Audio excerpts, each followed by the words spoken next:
Hello, and thank you so much for tuning into my podcast. My name is Kara, and I'm a holistic health practitioner for both people and pets. After working for years in the conventional medicine field, I realized that while our lifespans may be getting longer, our health spans are rapidly shrinking. And when it comes to our pets, both their length and quality of life are decreasing. When I turned to functional medicine and a more holistic approach to health, I saw dramatic improvements for my pets, myself, and my patients. Join me each week as I merge natural health for people and pets by focusing on the root cause of disease and applying raw, real remedies that you can use to improve overall wellness for every member of your family, including the furry ones. Hey there, welcome back. Today I'm bringing you Chelsea Kent as my guest, and her knowledge is going to absolutely blow your mind. In 2007, Chelsea co-opened Heroes Pets in Littleton, Colorado, a holistic retail pet supply store that affords significant industry insight and provides the opportunity to see what's currently important to consumers, manufacturers, reps, and distributors nationwide. She has collaborated with other industry leaders just like herself, including Rodney Habib, Dr. Karen Becker, Dr. Barbara Worrell, Dr. Natasha Lilly, among many others, and she is a sought-after writer, speaker, researcher, and educator. She has worked to implement laboratory analysis to determine nutritional adequacy and toxin load of popular commercially available pet foods, and to gain cohesive, structured, factual information about regulation, industry insights, company stories, and more throughout the industry. This episode is going to leave you with some amazing insights, so grab a notepad, a pen, and get ready to listen and learn. Hey everybody, welcome to this week's episode. Here I have the amazing Chelsea Kent, who somehow made time between her million jobs and businesses to spend some time with us. So Chelsea, thank you from the bottom of my heart as another person who does not know how to say no and really overstretches their time. Thank you for being here today. Yeah, absolutely. So I really want to launch in and start with talking about your HTMA testing, the parsley pet. I've done it for myself and for my 3 dogs. I found it to be incredibly enlightening, but I think a lot of people probably don't know what that is. So can you explain what HTMA testing is to us? Sure. So it's hair tissue mineral analysis. So it's looking at the uptake of minerals, hormones, and heavy metals over the course of about 3 months. So a lot of people think that hair testing is hair testing is hair testing. That's not actually true. There are several of them out there where they're testing for alleged allergy response, and they're shooting it with a laser and using a frequency associated with a specific food substance or environmental substance, and then if the frequency that bounces back is the same, it's said to not have a sensitivity, versus if it bounces back differently, then they're said to have a sensitivity. And like the more different the frequency is, then allegedly the more severe the potential allergy is. So that is not what we do with ours. It's actually like grinding up the hair sample and testing the milligram or microgram levels of each individual mineral, heavy metal, and hormone. So it does give a lot of information. One of the most surprising things, in my opinion, after, starting to do this is the hormones, and just understanding the influence that they have on minerals at all, I think is really valuable. I think that that's a very under-researched and poorly understood relationship, and it does really affect everybody. Like, it's super, super rare that a pet will come back that doesn't have some kind of hormonal imbalance and an influence on the minerals and therefore symptoms as a result of that. Also, uh, hormone testing can be really complicated with blood. So, like, if you look at, say, adrenals, like, if I'm just sitting on the beach, hanging out, super chill, there's virtually no cortisol production happening at that moment. Something scares me. Now, all of a sudden, I have high cortisol production. So the same thing can happen when you take your pet to the vet. They might have normal cortisol production until they get there. And then at the moment of the blood draw, they have high cortisol production. You can end up with a false positive. And the adrenals are very secretive on blood work. You have to do specific ACTH and cortisol testing to see them. So if you're spending money to be able to get like the same results in blood, you would have to do a CBC, CMP, ACTH, PTH, cortisol, TSH, T3, T4, reverse T3, like all of these different things, plus things that are not actually normally done in blood work at all, gets really expensive. And you might get the false positives versus with the HTMA, you're looking at all of that information at one time. So that doesn't necessarily mean that you would want to do it instead of blood work. In in most cases, in my experience, one of the biggest benefits of doing HTMA is that you get so much information all at once that it helps to refine down what blood work would need to be done. So say that your pet has, you know, symptom A through F, and you're like, okay, I could do 10 different blood tests for $1,200 or whatever, and I, out of those, I'm going to be able to figure out what's wrong, hopefully. Or you can start with the HTMA, and then that will say, okay, 9 of these things, we can be sure you really don't need to do any other tests on that. What you really need to focus on is this other thing.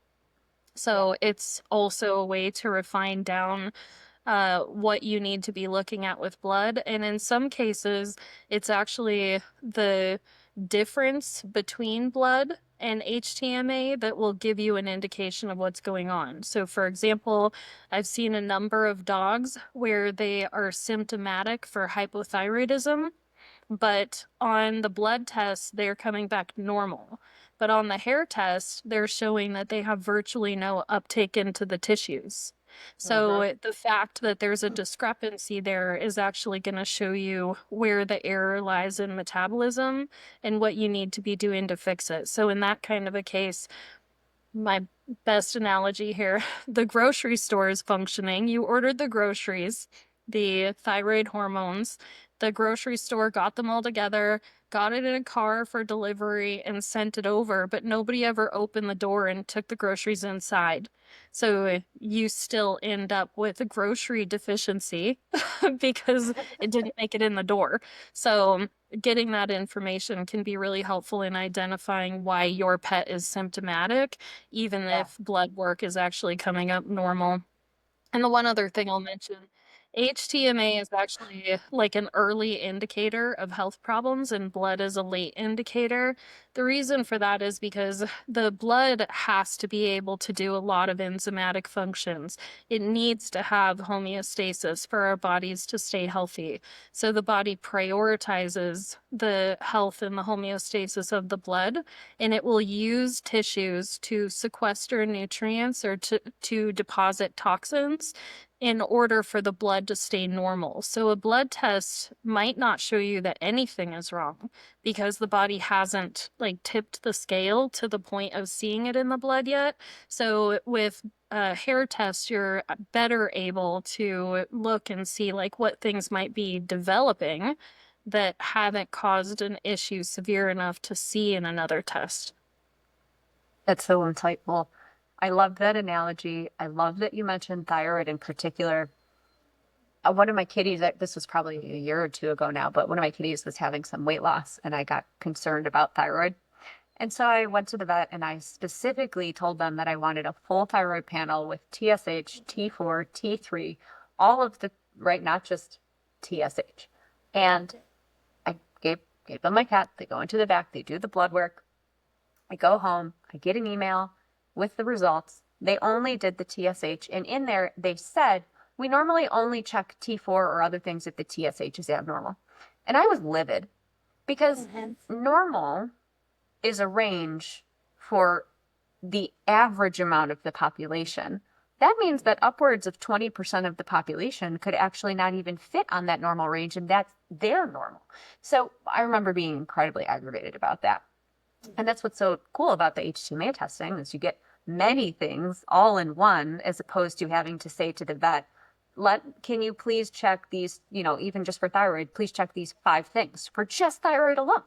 So I think that's really, really cool, and it really can show you a lot of things. So what about, let's say you have multiple animals in the house, and this is the reason why I did this for us, but you are experiencing symptoms and you want to know if there could potentially be something that like is an environmental exposure. Is this something that you could do if you were worried about perhaps something in the environment that everyone is being exposed to in the home? Yeah, it is pretty common actually that we'll see that there's an alignment with people and pets in the home. Getting a person tested is a good way to determine if an issue with a pet is dietary or environmental. Because generally speaking, you're not using the same diet as your pet. So it's a good way for you to be able to identify which exposures are the environmental ones, and also how severe something is or even how long term it is. So with hair test, you would assume that if there's heavy metal toxicity, as an example, that the heavy metal levels in the hair would be high. That's actually not necessarily true. So mineral derangement is a better way to identify if there's heavy metal toxicity that's severe enough to have gone deep into the tissues. So you won't even necessarily see high heavy metal levels on a hair sample if the heavy metals have moved into the brain or the liver or the bones. Instead, you see it in the patterning elsewhere. So you'll see that there's liver stress. You'll see that there's a whole bunch of mineral deficiencies, largely because minerals naturally chelate to heavy metals.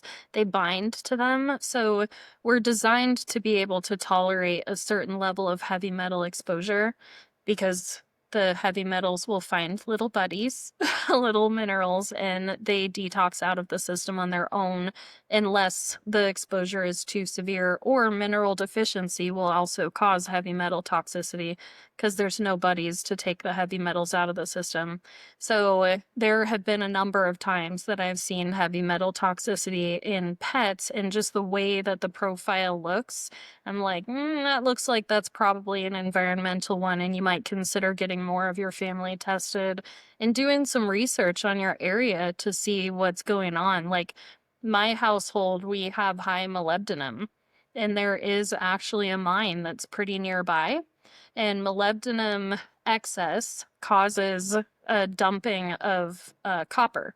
So in tandem with like the longer that you live in this area, the more molybdenum you get in your system, the more of a copper deficiency you get. So you're more likely to have issues like connective tissue problems, immune problems, hair loss, things like that.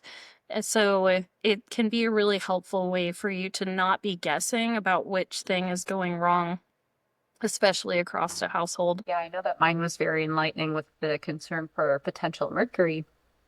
I went to my dentist, said, "Do I have any mercury fillings?" And she looked and she was like, "Oh, yeah, you have one all the way in this back molar back here." I had no clue it was there. So we ended up taking it out. She did the safe amalgam removal, replaced it. And actually, after I ended up doing all of the HTMA for myself and my dogs with the concern kind of across the board for heavy metal, we ended up going and doing getting reverse osmosis water with the minerals added back in. Can't install it into the apartment because we're renting, but there is a place where you can actually refill jugs. So we started doing that, and now we're doing that for everybody in the home, is using the filtered water, which for the longest time we were just doing faucet water. So yeah, I think it can be really beneficial if you're seeing anything in the home, any kind of pattern with yourself or multiple animals. It's a great way to do a comparison. So. Or even if you're just frustrated, you're like, I've had this issue that I'm dealing with or my pet's dealing with for like 5 years.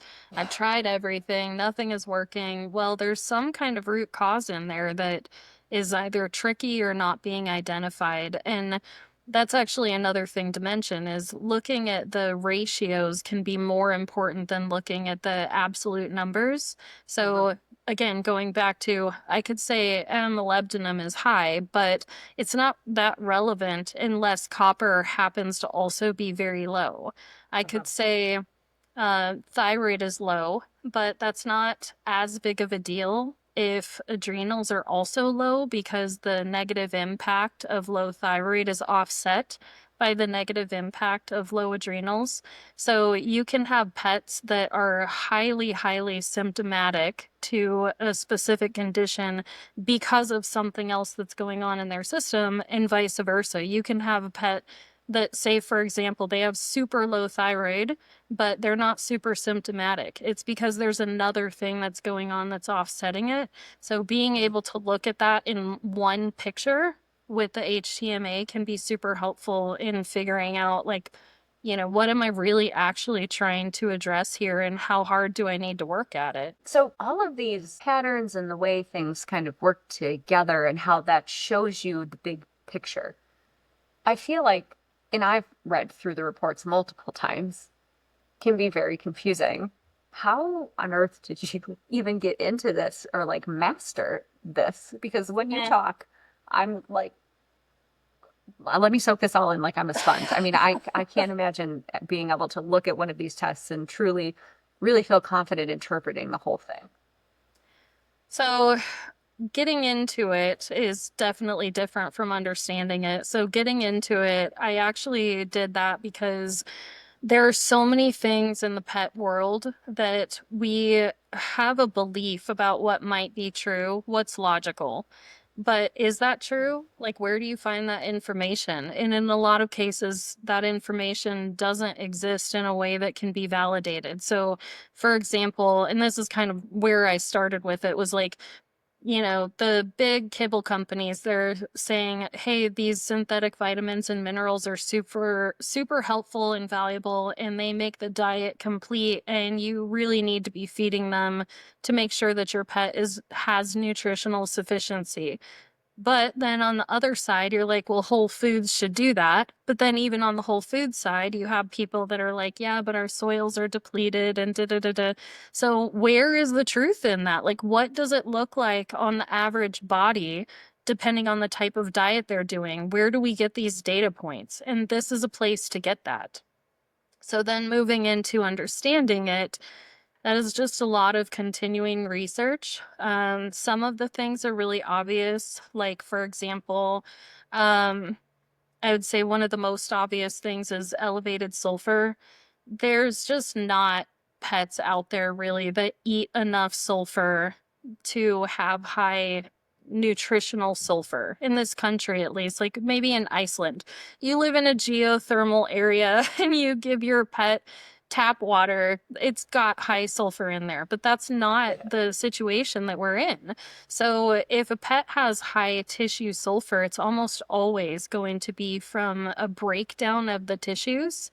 So the body is basically like eating itself for some reason, and the rest of the profile will give a better indication of why that's happening.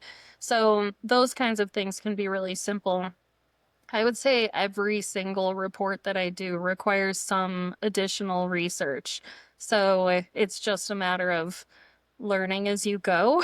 But each individual one definitely provides some insight. And over time, you start to notice more and more trends. And it is true that, like, just like anybody is with anything that they're researching all the time over the course of years, like every single new report that I do, I'm like, oh, that's a bummer. I didn't know that for the ones before. And then the next one, I'm like, oh, it's a bummer. I didn't know this before.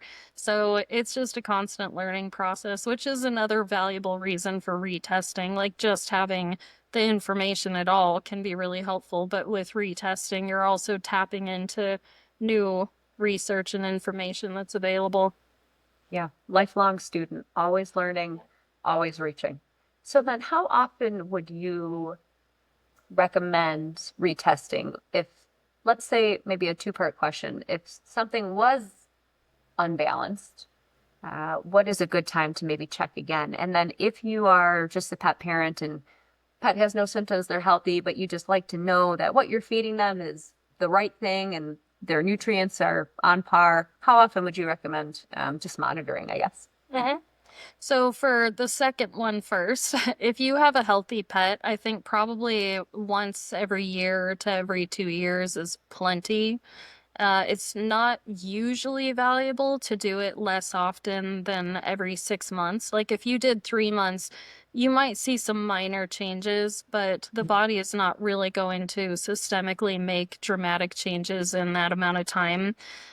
So generally every 6 months, I've seen enormous changes in extraordinarily unhealthy dogs going from a really bad kibble to a good raw food. I've seen that take 9 months, and that's with testing in between.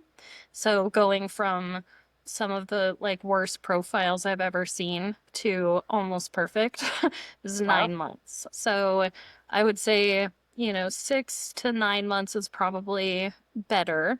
You definitely don't want to be doing less than 6 months. And you would want to test more frequently if you're making really big dramatic changes in tandem with having an issue that is a really big deal if you don't get it right. So the testing, it's just as much for you identifying that what you're doing is making an improvement and it shouldn't be something else that you're doing just as much as is my pet feeling better.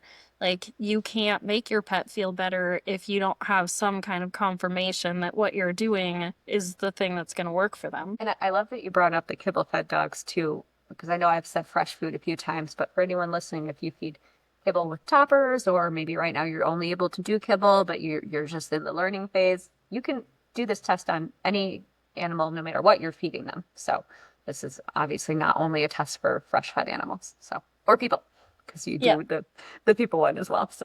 And there's always things that you can do to improve stuff. So like say Mhm. that you're feeding kibble and you're like, oh, there's some toxicities going on. Cool. Now you know that it is actually really valuable for you to be adding a detox supplement. Or say my pet has really poor methylation. Cool. Add a couple methyl donors. It's pretty simple.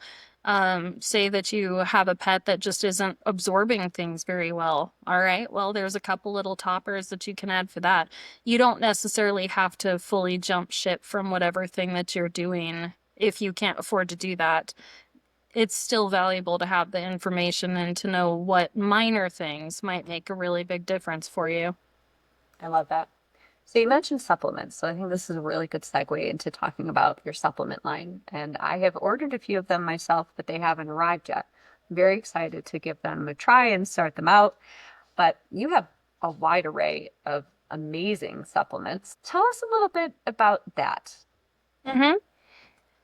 So the history behind how those were developed, I started actually making those about 12 years ago for my retail store, Heroes Pets. And the reason that I did that was because there were so many people that were coming in as referrals where they were like, okay, my pet has this problem. And I'm like, okay, you need these 10 supplements. And they're like, okay, I'll take this one. I'm like, I'm not actually trying to sell you stuff. Like, you need these 10 supplements. And either they wouldn't buy them all, so you wouldn't get good outcomes, or they would buy them all, but the compliance was horrible because they were too complicated to be dosing all the time, or the pet wouldn't want them because half of their meal is supplements. And so I just got to the point where I was like, if I just make my own, then I can consolidate all of the most helpful things and I can make sure that they don't have a whole bunch of fillers and junk in there. So it's more affordable for people because you'll be able to go with lower dosage and also in some cases more palatable as well, especially when you get into like numerous different supplements. So they've been available for use for over a decade. But when we started Solutions Pet Products, I actually wasn't entirely sure that all of the farmers would be allowed to do the work that we wanted them to do because of kind of the background circumstances of how Solutions got started.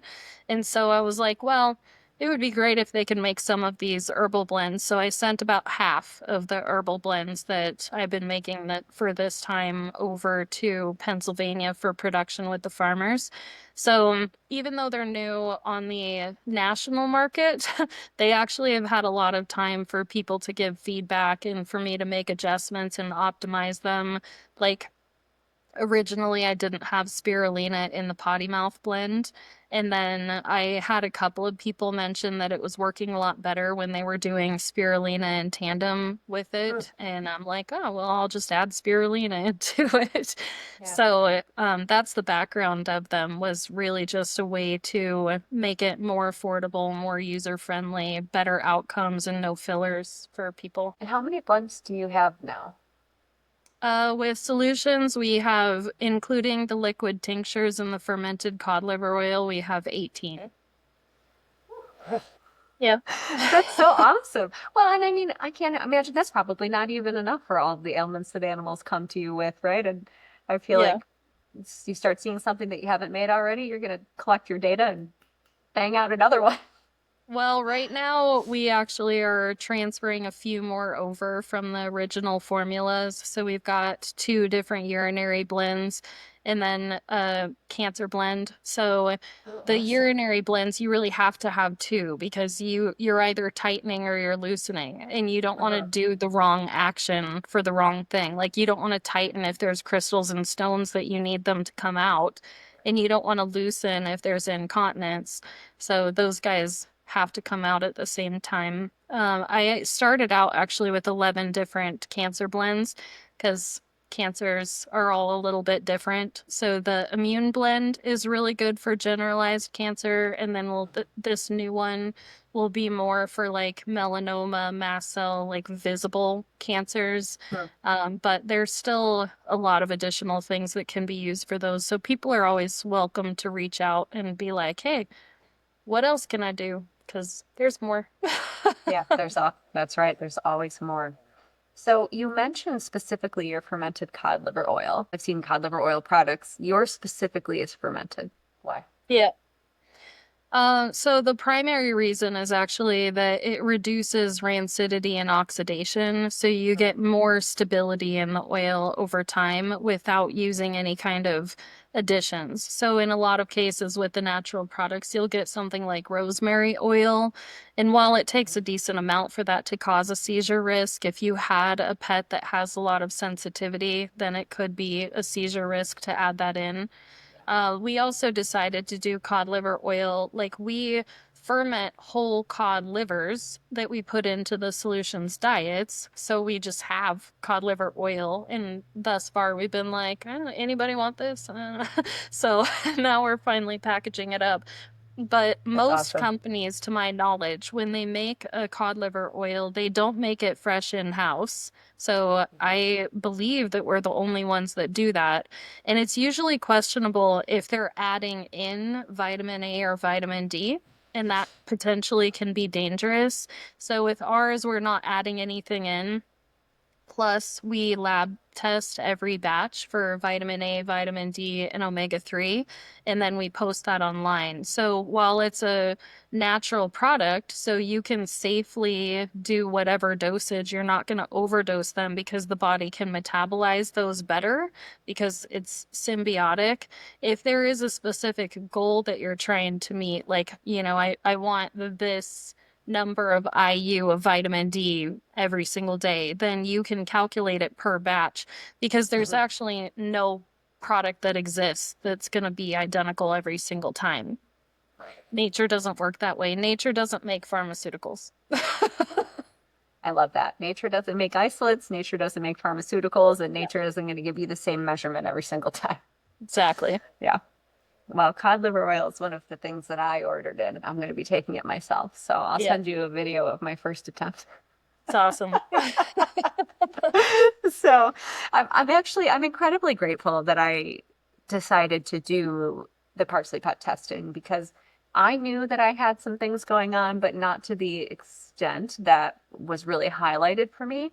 And so it feels very empowering to have something in front of you that not only solidifies, yeah, you're not crazy. You do have some underlying health stuff happening. It's not in your head. But then to be able to have that information and knowledge and then apply it to something and then have the ability to test again. So I'm really looking forward to probably testing again at the end of the year. I had some trouble with sourcing, but I finally was able to find a source and get some stuff. So it's on its way. Yeah, So that's if good. people did want to order some of your solutions products, what is the best way for them to find some sourcing? So for solutions, you can generally get it at your preferred local retailer. Even if they don't stock it, they probably can special order it. If they can't special order it, then we do have a couple of distributors that will do direct to consumer. So rawpets.com out of Tampa, rawsomepets.net out of Chicago, and Pet Power Studio out of San Diego are the main ones. I think that there are one or two that are hoping to pop up pretty soon that aren't quite there yet. So if you go to the where to buy page on solutionspetproducts.com, you can always like use the little map where you just type in your zip code or just scroll down and it'll say who's in your area and it has the list of anybody that'll do direct to consumer on there. So we'll add those as they come up. Excellent. Yeah, I ordered through Raw Pets. I got to speak with Sonia on the phone, and she's amazing. I loved her so much. Totally blew my mind. So she also now has not just your herbal blends and the supplements, she carries your food as well, which I am eagerly anticipating arriving at my doorstep because I have wanted to try this out for my cats for a very long time. And you already mentioned you ferment you mentioned you ferment your cod livers in-house, but your solutions line of food is fermented. Please tell us about that. Yeah. So first, every single ingredient is not fermented. We don't ferment the meats. And if we did ferment the meats, then it would elevate the histamine content. So it is really valuable for people to understand that like fermentation done wrong, done excessively, can actually cause histamine problems, but we don't do the meats. So we have fermented ingredients in there, and we've got those in a couple different sources. So we have a couple of salt fermented things, and then we also have some cultures. So we use a sheep milk, which is more biologically similar to dog and cat milk by a lot than goat and cow milk. And then we also have the natural whey cultures that are in there. So that is going to help to protect the food with competitive inhibition. So like if it did get some kind of pathogen on it, then that would be able to kill that pathogen once it's warm enough to do that. And we do actually have research that shows that that's true. Not just ours, but yeah, we have some lab tests, and then there's also a lot of other research out there about how lactic acid bacteria are capable of killing pathogens, especially Listeria, and given more time, Salmonella. Fun fact, a breeding kennel, they decided to just use fermented raw food as a topper, just a little topper on top of a pretty bad kibble. And over the course of several years, they had actually been dealing with pretty severe cases of coccidia and giardia. And that was despite the fact that they were doing all of the veterinary protocols, like everything the vet ever said to do, couldn't get it under control. They chose on their own to jump ship from any of the pharmaceutical stuff that the vet had suggested and just use these fermented raw food toppers with the kibble product. And in less than 2 months, it eliminated coccidia 100% and decreased giardia by 50%. So fermentation, it's not only protective for the food, it's actually also protective for the pet. It does boost the immune system and it provides them some little warriors to fight back over things that are going on within their own bodies, even just as a topper. That's amazing. I really lean heavily on the importance of fermented foods and fibers and like phytonutrients in the diet model that I made. And I think that the benefit to the gut can't be overstated, and that immune health by extension. I didn't know that about the Giardia, and that's phenomenal because my gosh, it can be so pervasive. Like it's the cycle, you just can't get out of it. You know, they keep like reinfecting the yard and it's in the soil and can be really, really tough. So that's excellent information. I can't wait to do more research on that and read about it and get educated. Thank you. And once we get a little bit more data put together, we've been working with this breeding kennel for a while on a variety of different things, including like nutrient absorption levels in kibble compared to raw, compared to fermented raw, things like that. So as we gather the information, we will start to publish it. We're just still in the gathering mode. And we're data nerds, so we're like, do it again. More data. Oh my gosh. So, all right. So you mentioned about the fermented things that are in the food. Is the sheep milk in all of the formulas then? In the diets, yeah. In the And in the we diet are coming formulations? Okay. out with sheep milk just in a pint size in the next couple of months. Yeah, Mhm. I got one of the. No, it wasn't a jiggle because I know you have the One of the jiggles, which I milks, love. maybe. The nog. I think might have been the Yeah, goat the nog. goat milk. Yeah, I put that in my most recent meal prep that I did Mm-hmm. this past weekend. So I was really excited to find that up at SF Raw, which Mm-hmm. is one of my local co-ops. So they had a whole fridge filled. I got some of the cheese and stuff. So I mean, you have all kinds of different things for the diets. Oh, for the diet, yeah, we have pork, chicken, and beef. Yeah. And they're all a 1-to-1 ketogenic ratio. They all have the same number of calories, so you don't have to make adjustments with how much you're feeding when you're switching from one to another.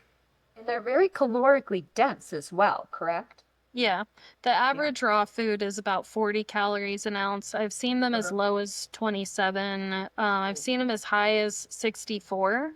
With ours, we recommend feeding based on 88 calories an ounce. So they are 70 calories an ounce, but because of the fermentation and because of some of the other ingredients in there, you have increased absorption. So we find that it works better, like they hold their weight better. They just do better health-wise if you feed based on a caloric modification at 88 calories an ounce. And we do have a feeding calculator that calculates based on that. That's excellent. I'll have to check that out since I got some for my kitties. So make sure if anybody checks out Solutions Foods, and please do it. Don't just look at a price and go, that's really expensive. Realize that you're getting more for your money because it's so calorically dense, so you don't need to feed as much food to satisfy and meet those nutrient requirements. So it's not just about the price for this amount of food. It's how many calories are you getting per ounce of this food because that makes a big difference. And it is the least expensive raw food to use in my store. Like of all of the raw food brands that I have, Mhm. none of them are less expensive to use. Though it's more than twice the sticker price of some of the other ones, it's still cheaper to use it. Mhm. And so some of your other items, so I mentioned you have the nog and you have the jiggles and you have some cheese and I think a whip, right? Tell us about some of those Yeah. other things that you can use as toppers. So the jiggles, we have fish, pork, chicken, and beef. They all have some additional ingredients in them. They all have a source of vitamin C to optimize collagen absorption. They all have, some other fermented thing in there. So like the fish, it has fermented cod liver oil. The pork, it has fermented cabbage, which is a good methyl donor. The beef has fermented beets. That's a good methyl donor. The chicken has fermented ginger. Ginger is known to reduce intestinal inflammation and obviously soothe the stomach. Then we have 4 different milks. We have the Texas, which has fermented turmeric and fermented ginger. So it's really good for improved fat metabolism, decreased inflammation, and liver health. And then we have the goat nog, which has fermented duck eggs and cinnamon and honey. So that one with eggs and milk in there, that is like the ultimate vitamin, mineral, amino acid, enzyme supplement in a much more usable form than in a pill that it could be contaminated. So that one's particularly good for seniors and puppies, but really good for anybody. And then we have 2 butter teas. So the better butter tea, it's cultured the same way as the other milks, where it's got the wild whey cultures in there, so lots of beneficial bacteria added. And then it's got basically a blend of herbs for detoxification and urinary health, and then some creamed butter in there, which helps with calories and neurologic health, and also vitamin K. So vitamin K is really beneficial for the blood and the neurologic system as well. And then the tummy butter kefir tea, that one is the only kefir that we have. So the flavor is a little more tart. It's a little bit thicker, but kefir actually is a type of fermentation that produces a little bit different bacteria profile than the others. So it's got a lot of the same benefit, but then in addition to that, kefir produces yeast. And the yeast that's produced by it is specifically competitive to the yeast in the body. So it can help directly combat Candida yeast if your pet is dealing with yeast infections. And then in addition to that, it has herbs in it that support digestion.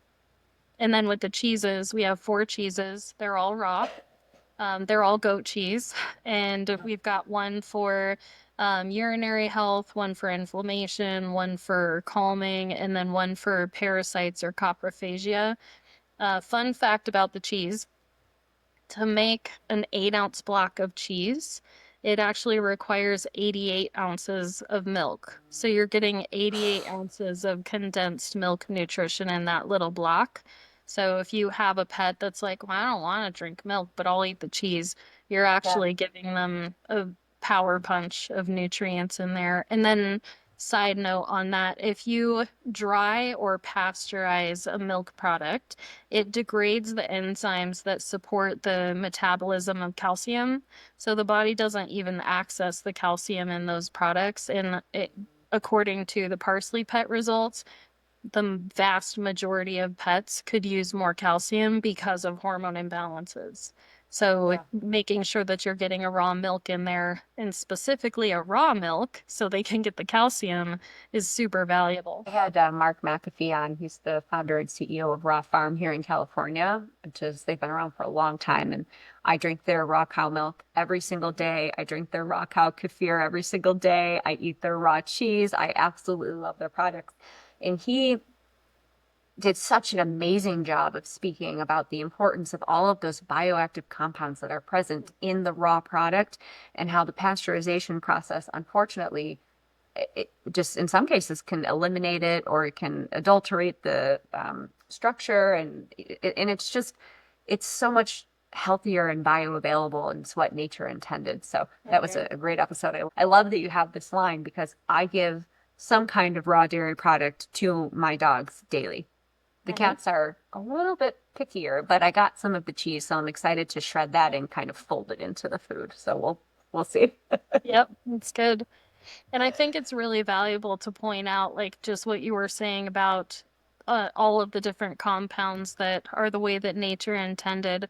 And that goes back to the Parsley Pet information that we have. So at the beginning, I had mentioned, like, everybody hears, well, all of these vitamins and minerals and everything that are added into the majority of kibble and canned products, they're super healthy and valuable, and they make sure that the diet is complete. So is that true? It is not true. The Parsley Pet reports really definitively show that not only is your pet more likely to have toxicities, they're actually 34% more likely to have deficiencies of those same nutrients because of the supplementation, because those individual nutrients require co-nutrients to metabolize. So iron, for example, almost, not 100%, but almost every dog that I have received blood work that shows that they're anemic, if they're eating a kibble especially, then on the hair test, the iron level is insanely high, not low. So it's not actually true anemia. Not to say that every pet doesn't have true anemia. You might have true anemia in your pet, but in the majority of cases, what's happening is that the iron is storing in the tissue, and it's not converting into a hemi-iron that's usable in the blood. So the only way to really get that bumped over into the blood is with methyl donors and vitamin C. So co-nutrients, if you're giving some kind of isolate supplement, most of which are manufactured industrial byproducts, they're not actually made for supplementation. They're scraping it off of something where they're like, yeah, we made this thing over here and this is the trash that came off of it, and that is your pet supplement. If that's what you're supplementing with, and you're not giving the body all of the co-nutrients that nature intended it to have, you can either end up with toxicities or deficiencies. Yeah. And so many of these things are supposed to work together in more natural ratios. So, you know, these pre-made packs that you're getting from overseas that they just sprinkle in there could have a ton of copper and not enough zinc, and then they're out competing each other for receptors, aside from the fact that it doesn't have those cofactors and coenzymes and things like that to help you absorb them properly. They can also just compete with each other. And so that's why I'm a big lover of just eating fresh food, making sure you have variety, make sure you're choosing foods that have those different nutrients in them, and then do some monitoring and see how well you're actually doing, and then adjust if you need be. And this is all stuff that you can do through some of Chelsea's amazing products. So the solutions food, the supplements if you need them, the herbal blends for a problem, the HTMA testing. And I mean, you don't even have to have a problem to use the herbal blends. You can just be elevating health. So Yeah. I love all of this. And rawpets.com is where I got my stuff from. So I would definitely check that out, especially if you're in she's Florida, right? I think at Raw Pets. Yep. So that's a really, really great resource for all of these super amazing products. I don't know how it got to be 45 minutes already, but it did. So I'll wrap it up and ask, is there anything else that is there anything that you would recommend if you are a new pet parent coming into this space and they come upon your products and they're like, gosh, I would really like to try something for my pets, but there's a lot here and I'm not sure what to do first. Is there anything that you would point them toward as a first step in? At the very minimum, I would say that the goat nog and the fish jiggles are always beneficial. Like, the only time that fish jiggles would be a problem for anybody would be if they have vitamin D toxicosis. That's not super common, definitely happens, but not common. Most pets have vitamin D deficiency, and I actually see that increasing more and more. So, during COVID, Hills had like a huge vitamin D toxicity problem, and nothing was even really done with it in the regulatory world. So a whole bunch of pets got sick or died from it. And I think that since that happened, more and more companies are like, oh, I don't want to end up with this kind of an issue. So they're just going on the absolute low end of vitamin D supplementation. So I think that's why I'm seeing more vitamin D deficiency in the parsley pet test now than I have in the past. So generally speaking, vitamin D supplementation in a non-isolate form is actually really beneficial. So the fish jiggles have the fermented cod liver oil in there, plus you're getting a ton of minerals and amino acids, collagen, elastin, glucosamine, chondroitin, like all these other things in there too. So it's going to be beneficial for pretty much every pet. And then the goat nog, same thing. And with both of them being cultured and fermented, you're also going to be contributing a lot to their gut bacteria, which is going to give them an opportunity to clean up. So if you're feeding a dead diet, a kibble or canned diet that's really highly processed and heavily cooked, in some cases, like literally some ingredients are cooked for over a month at 600 to 800 degrees. So there's nothing living in there. So if you have a pet that's eating that kind of a thing, introducing some of that probiotic bacteria that's beneficial will get them started with the cleanup. And then if you do make a jump over to a raw food, they'll have a better tolerance of it when you make that step. Awesome. That's so awesome. Thank you for all of this information. This has been so fantastic. And I feel like I'm going to be re-listening to this episode over and over, and I'm going to pick up new tidbits each time. How can people find you and your products? Yeah. So you can go to parsleypet.com. My email there is chelsea@parsleypet.com. And you can go to solutionspetproducts.com. My email for that one is actually the one that's on the website. So nurture@solutionspetproducts.com. Though, honestly, all all roads lead to Rome when it comes to email addresses. I have like, I don't know, 25 or something on my phone, and I do check them a Oh lot. Oh my They're gosh. pretty easy to find. Amazing. Well, I'll put links for all of the websites in the show notes, and then the emails. I'll choose one email and I'll put it on there so Okay. people can choose one. And make sure you definitely check her stuff out. So thank you so much. Sounds good. All right, everybody. I will see you next week. Chelsea, have a super fantastic day. You too. Thank you. Thank you for listening. Please remember that you, yes, you, are the driving force that helps keep small businesses and platforms like mine running. So if you liked what you heard, please like, share, and most importantly, rate this podcast. It's the only way we can reach more people and spread the word about natural health. None of the conditions discussed or recommendations given are meant to replace the advice of your health provider. So if you have concerns about yourself or your pets, please confer with a human or animal health practitioner. Have a super fantastic day, and I'll see you next week.